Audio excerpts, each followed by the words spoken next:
Good afternoon, everybody. Welcome to a very sunny Carrow Road for the first of two pretty big games for Norwich City on the horizon this week. Of course, the first of the semi-finals. Leeds United, the visitors to Carrow Road. Adam Harvey joined by Connor Southwell to bring you the team news, which has already dropped, of course. A few interesting changes, I suppose. Of course, we know the situation with Ashley Barnes, and it's maybe presented an opportunity to someone we've not seen from the start for quite a while now. I'm going to read you out the team, and then I'll get Connor to react to it. So you've got Angus Gunn in goal, a back four of Jack Stacey, Shane Duffy, Ben Gibson, and Demetrius Yanulis returns as well at left back. Marcelino Nunez and Kenny McLean in the midfield too.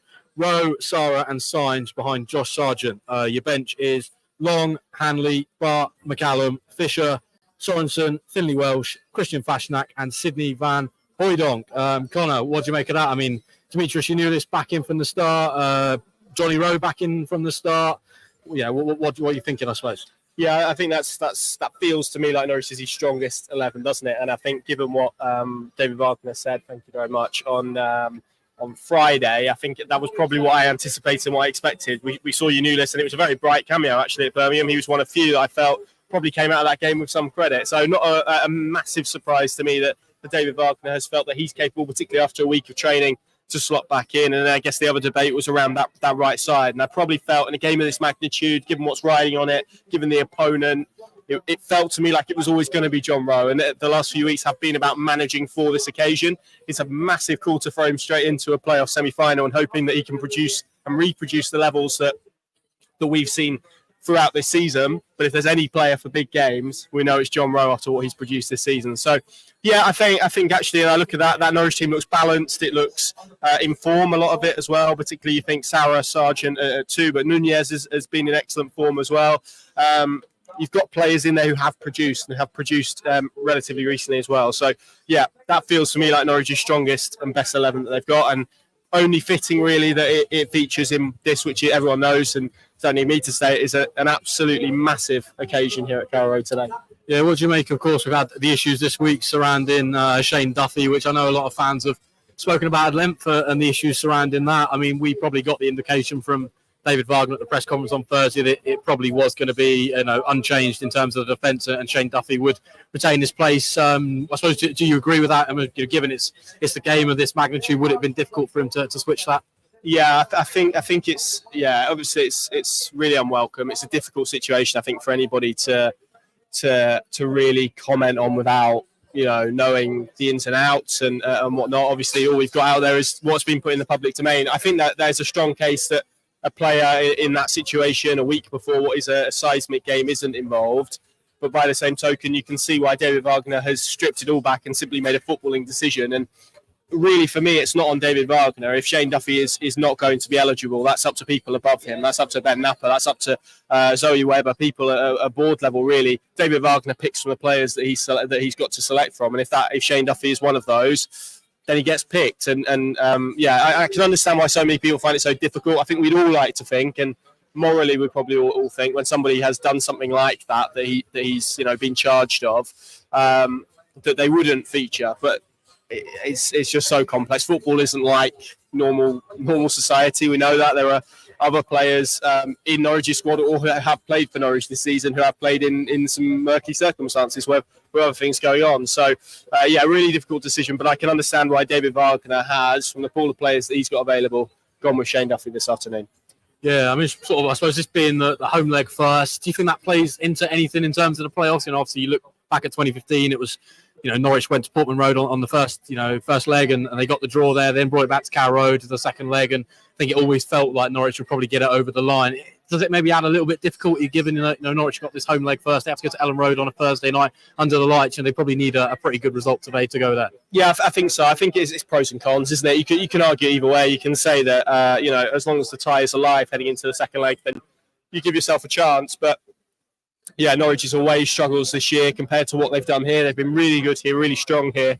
And for me, I was speaking to somebody who covers Leeds United a little bit earlier, and they feel that apart from result, they feel like they need a performance to try and get some confidence back into their side. So it's up to Norwich to make it as uncomfortable as possible. And like you say, to go to Ellen Road, hopefully with some sort of lead, that is the ideal situation. But if they can't do that, then you've got to make sure you're still in the tie. And I think if they lose this game, it's going to be immensely difficult in that second leg. So yeah, it's again, I think you can argue it whichever way you like, but my feeling, and I said this to you guys as well, I feel Norwich probably need to get into definitely a lead.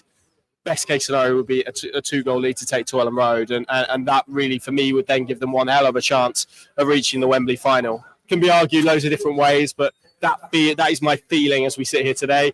That being said, if Norwich get a 1-0 win here today, they obviously put themselves slightly ahead. But yeah, I think whatever happens today, and given the magnitude, we all know what playoff games are like. They're tight, they're nervy, they're sort of created on moments. Really feels to me like this is going to be a tie and a game that is still very much alive come the second leg at Elland Road. Yeah, we'll bring that Leeds team in just a moment, but we mentioned kind of this sort of potential cagey, I suppose, affair, given it's two sides that aren't in the best of form. Leeds arguably in a lot worse form than Norwich. David Wagner was quick to dismiss form, when he sort of spoke about his Huddersfield team and they went into the playoffs in pretty poor form. Norwich not necessarily in poor form, but they lost on the final day, and the two home games prior to that, draws against Bristol City and Swansea.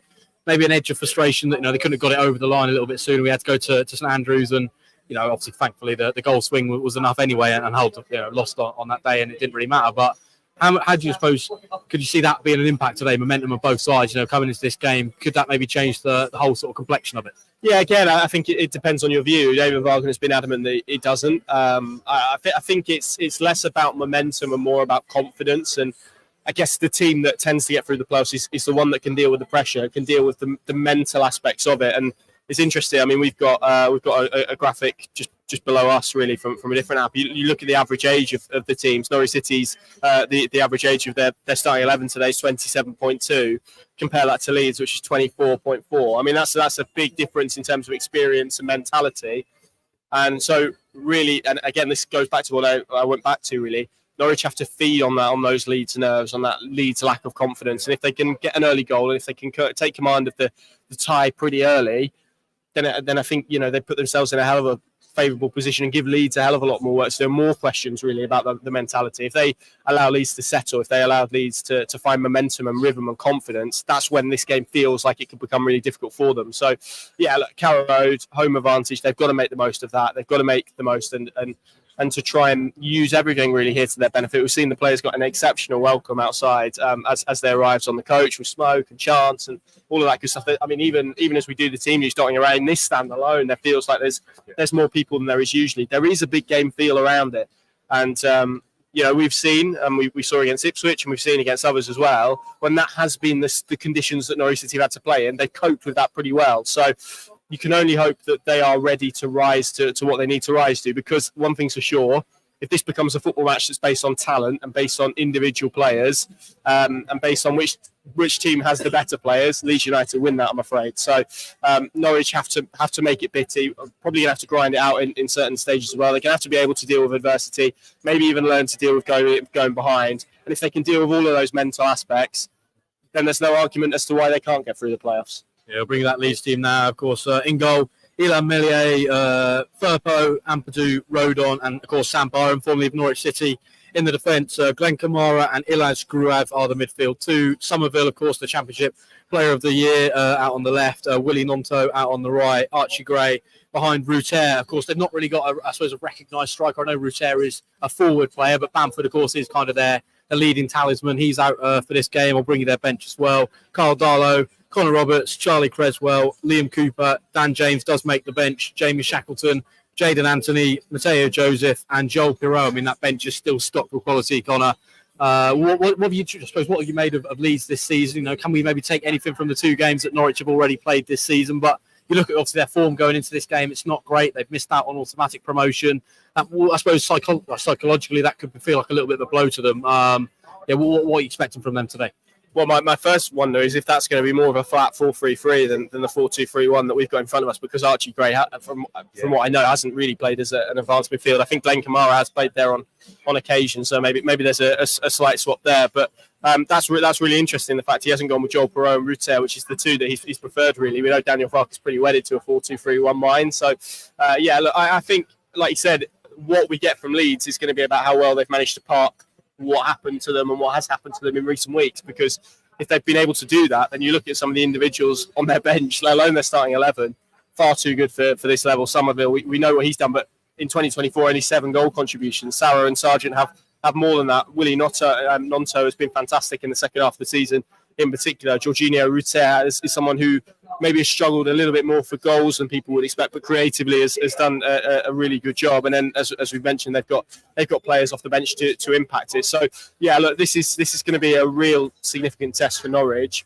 And from Leeds' perspective, I wonder if it bleeds into a little bit. And you referenced it with Norwich earlier on, coming here and making sure they don't lose this game, to then take it back to Ellen Road to try and win it. Is kind of how I feel like it will transpire. But like you say, that lack of confidence, how much does that play a part on what is, as we've mapped out already, a really young squad, and obviously a manager, of course, who's never had to contend with the playoffs. You mentioned that young squad, Norwich, lots of experienced players that have maybe been in similar situations to this, maybe had to navigate playoffs, or they've had to navigate trying to secure automatic promotion out of the Championship or stay in the Premier League, high pressure, intensity games. Will that maybe be a positive impact for Norwich, a positive factor, I suppose, going into this kind of game where they have dealt with pressure and adversity pretty well this season at different points? You look at the game against Ipswich here. I think everyone maybe felt that they would come here and give Norwich a proper good test, but the experience that day and the nous to see the game out was there on show on this pitch. So could that maybe be a crucial component of today's game? Yeah, definitely. And I think that, particularly when you're playing a team and it's so marked in terms of contrast, where you've got one team with significant experience and one team without it, I think you have to hope that gives you something and that it gives you some sort of edge. And as we mentioned, because of the nature of playoff games, they're about margins, they're about extra percentages, they're about moments. And if you've got players who know what these occasions are like, manage them. We saw it against Ipswich. Norwich handled that occasion and everything that came with it. They almost relished that, really, compared to an Ipswich team that didn't. And if that plays out today in this atmosphere, you've got flags out, you've got safe standing in the corner for the first time.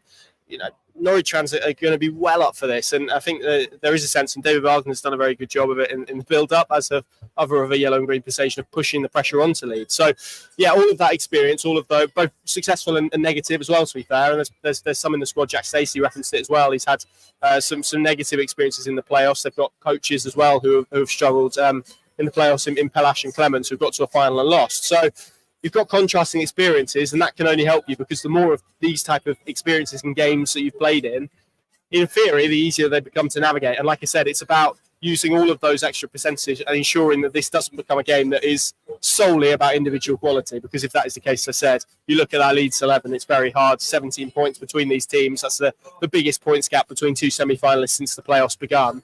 It is a big gap that Norwich City need to bridge. Experience, togetherness, and moments as well, and Sarah and Sargent can produce those, we know, Rowe as well. That can help you do that. So yeah, everything, they need everything over 2 legs to win this tie and set up hopefully a Wembley final.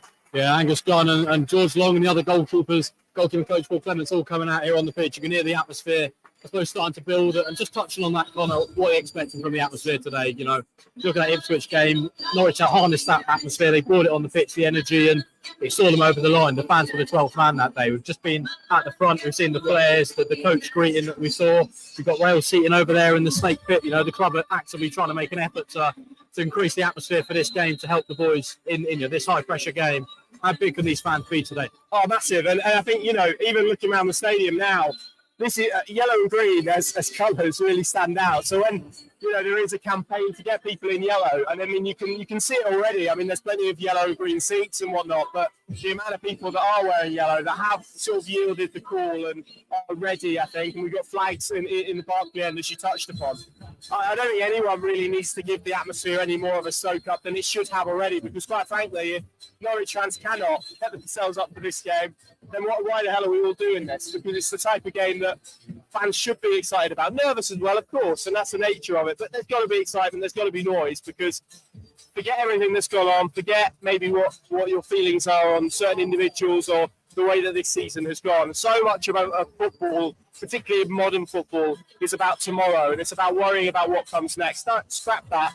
For 10 days, everyone needs to be pulling in the same direction, trying everything they can, because as I mentioned, the points gap is so big, the quality gap is so big, it is going to take everything, and that includes these fans as well, getting behind these players. And if they can do that, in the way they did against Ipswich, and we all saw, we were all in the ground that day, we saw the impact that it had on Norwich City's performance in a positive way, that can be the case again.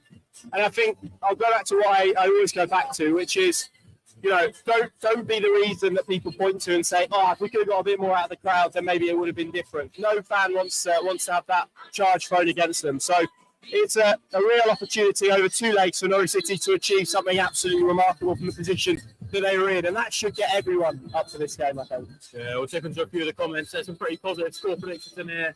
Elliot Pearson going for a 2-1 Norwich, but his heart says 1-0. We've got come on Norwich. Johnson down here, sorry. Bradley Johnson is, walking down here on the Carrow Road pitch. David McKenzie going for a 2-0 Norwich, feeling strangely confident. Archie, he's going, heart says 3-0, head saying 2-1. George going for a 3-2 Norwich City victory. I've seen a few more positive ones down here. Dubai Canary, 3-0 Norwich today. NCFC 2-1 Norwich. Very positive here. We've got a 12-1 Norwich, so hopefully they'll go to Ellen Road and concede 12, I suppose. We've got Patrick. He's going for a 2-0 Norwich. Ali Clark, 1-1. Dan asking for the bench again.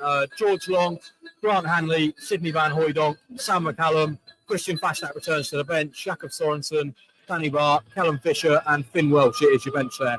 Connor, lots of positivity in the score predictions there from the fans. Are you feeling a similar way?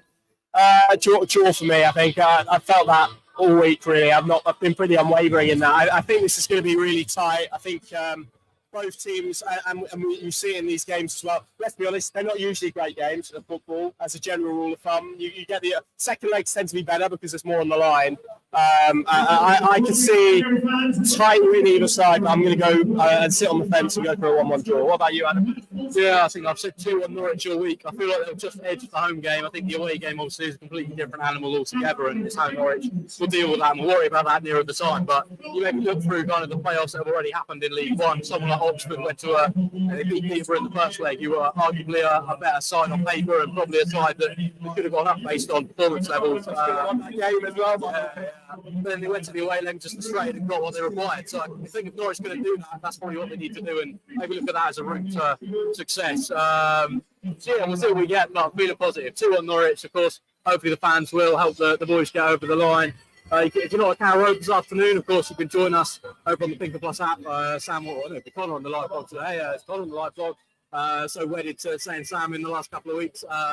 You take a free trial, $2.99 a month thereafter. Well worth checking out, particularly with these couple of games. Hopefully 3 games to go for Norwich City. And let's hope a promotion to the Premier League and some celebrations. That would be great. But worry about it nearer the time. With that, we're going to sign off. Enjoy the sunshine, enjoy the game.